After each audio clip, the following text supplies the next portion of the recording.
pour cet unique épisode des Supercross Battles de la saison 12 de The Voice diffusé samedi 20 mai, 8 candidats sur les 16 encore en course, ont accédé aux demi-finales en direct la semaine prochaine. Le coach emblématique Mika a été invité pour l'occasion. Nous étions sur le tournage, le 30 janvier dernier. Reportage.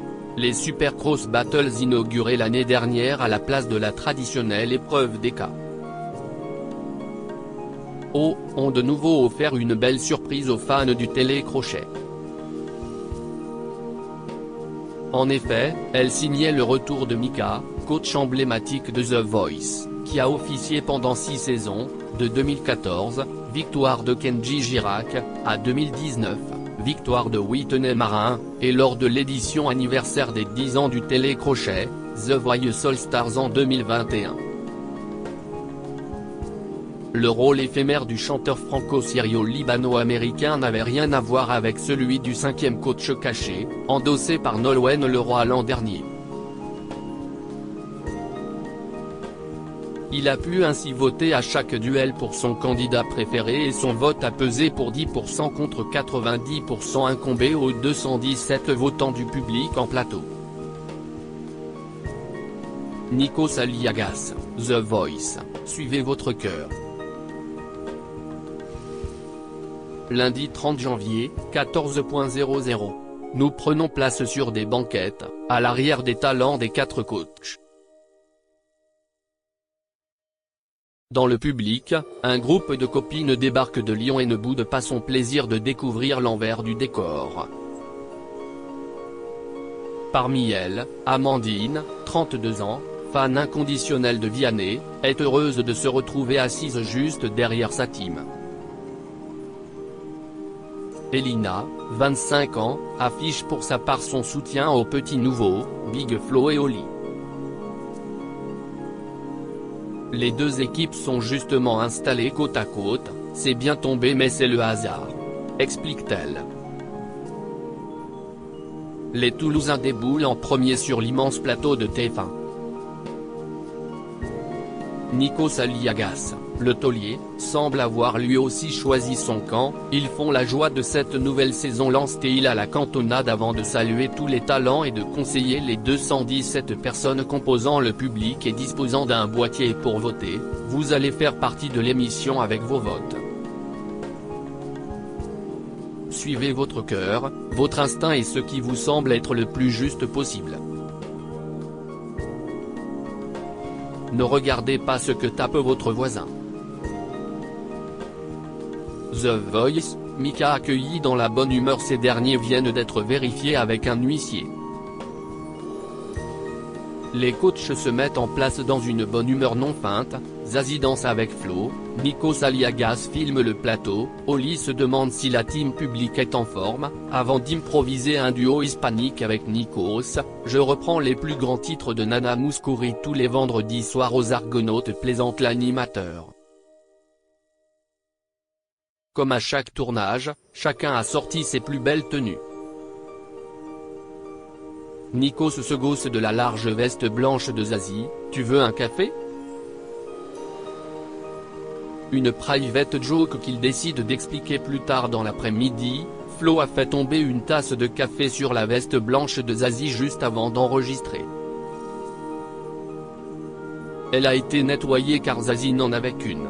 Et d'ajouter, pour se venger, Zazie a mis un laxatif dans le verre de Flo parti aux toilettes.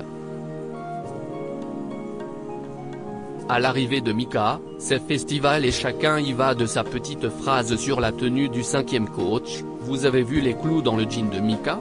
Au moins dans le métro, personne ne t'embête. Taquine Nikos. Et Oli de renchérir, c'est le clou du spectacle. Amel Bent ne veut pas être en reste, qui s'y frotte, s'y pique, Zazie déroule, il n'a qu'à enfoncer le clou. Nikos clôt le débat, vos vannes ne valent pas un clou. Mika, The Voice, c'est surprenant parce que je découvre tout. Les premières battles sont lancées. Assise à sa gauche, Zazie ne cache pas sa joie de retrouver son Mikachu. Chaque coach en défie un autre qui choisit à son tour un talent de son équipe. Mika, comme le public, n'a pas entendu les chanteurs dans les étapes précédentes.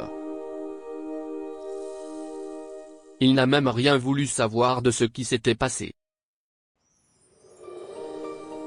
C'est surprenant parce que je découvre tout. C'est super frais, explique-t-il. Les coachs vont voir les talents, en backstage ou sur le plateau, avant leur passage, pour les remotiver.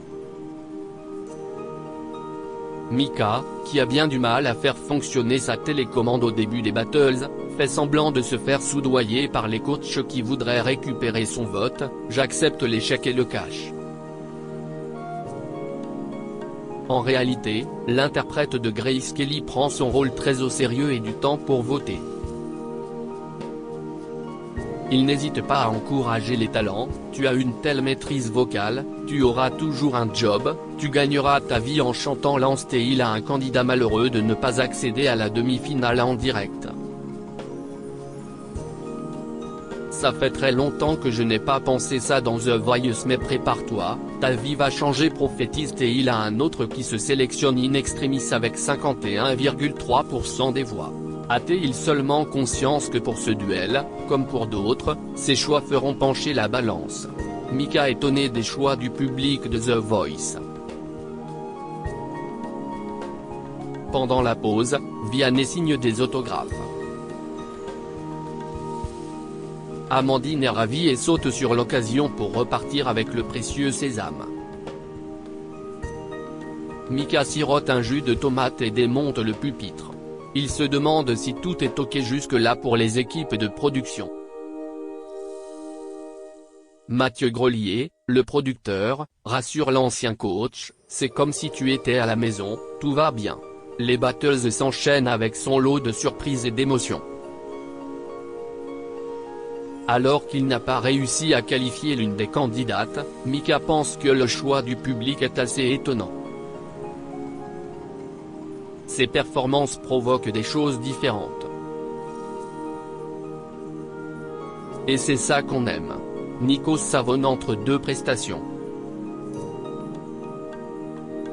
Même moi je ne me suis pas compris, s'amuse-t-il.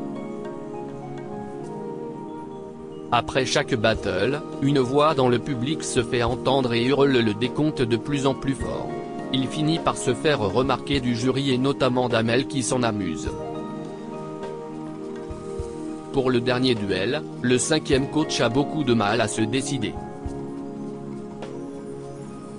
Nikos le rappelle à l'ordre. 90% des gens vous attendent.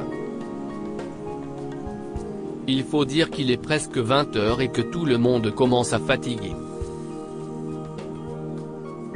Amandine, fan de The Voice, Mika a toujours une analyse juste. Robin Perret, ex-candidat de The Voice 10, dans l'équipe d'Amel Bent, attend de pouvoir défendre son dernier titre Hollywood devant le public qu'il a découvert. Espérons que Mika et Vianney, amis dans la vie mais qui n'ont jamais été coach en même temps dans l'émission, viendront chanter leur duo Keep It Smile, sorti en début d'année, lors de l'une des deux émissions en direct. Avant d'éteindre les lumières, Nico s'adresse un dernier petit mot au public et Oli met le feu au plateau en scandant le nom du présentateur de la première chaîne.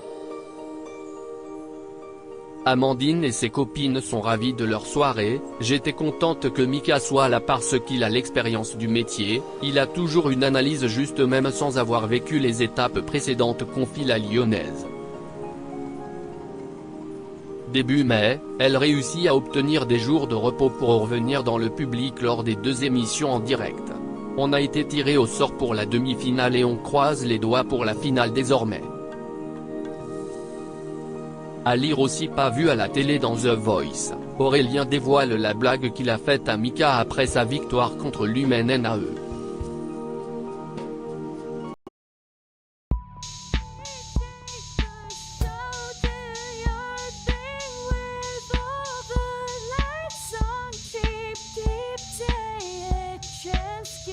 Keep You can just keep